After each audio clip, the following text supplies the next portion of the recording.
জয় নিতাই, হরে কৃষ্ণা। আমার একটি নতুন ভিডিওতে আপনাদের সকলকে জানাই স্বাগত। এই যে দেখুন, গোবর্ধন পরিক্রমা সকলেই প্রায় শুরু করে দিয়েছে, তো আমরাও প্রণাম করে গোবর্ধন পরিক্রমা সকলে মিলে শুরু করি। হরিনাম সংকীর্তন সহযোগে আমাদের গোবর্ধন পরিক্রমা শুরু হয়। তো দেখুন, এখানে আমরা সকলেই মিলে প্রথমে খুব ভালোভাবে সবাই কীর্তন করতে করতে পরিক্রমা প্রায় শুরু করি। চারিধারে কিন্তু এখানেও আবিরে আবিরময়।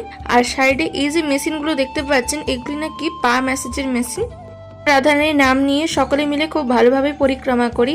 আপনারাও দেখুন সেই আনন্দের মুহূর্তের কিছু অংশ।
তো দেখছেন তো কত সুন্দর আনন্দ হচ্ছে। এই দিব্যধামে দিব্য আনন্দ হওয়া, এটাই হলো আসল ব্যাপার।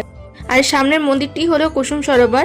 ব্রজবাসীদের মতানুসারে এই কুসুম সরোবরের যে কুসুম থেকে রাধারানী তার গোবিন্দের জন্য মালা গাঁথতেন, তারা নাকি প্রায় বেশিরভাগ সময় কুসুম সরোবরেই কাটাতেন। তারই সাথে দেখুন কিছু কিছু মানুষ এখানে দণ্ড পরিক্রমাও দিচ্ছেন। তো সব থেকে কষ্ট লাগে এই দণ্ড পরিক্রমার দৃশ্যটি দেখে, কেননা এত রোদের মধ্যে আমরা যেখানে হেঁটে পরিক্রমা দিচ্ছি, আমরা যে সময় গেছিলাম রোদ ভালোই ছিল, তো সেই স্থানে যে সমস্ত মানুষেরা দণ্ড পরিক্রমা দিচ্ছেন তাদের কষ্টটা কিন্তু আরো অনেক বেশি। তারা যে দণ্ড পরিক্রমা দিচ্ছে সেটা একমাত্র রাধারানীর কৃপাতেই। এত রোদের মধ্যে দণ্ড পরিক্রমা দেওয়া কখনোই সম্ভব না। তারপর মানসগঙ্গাতে চলে আসি। পরের ভিডিওতে পুরোটা দেখাবো। আজ এতদূর, জয় নিতাই।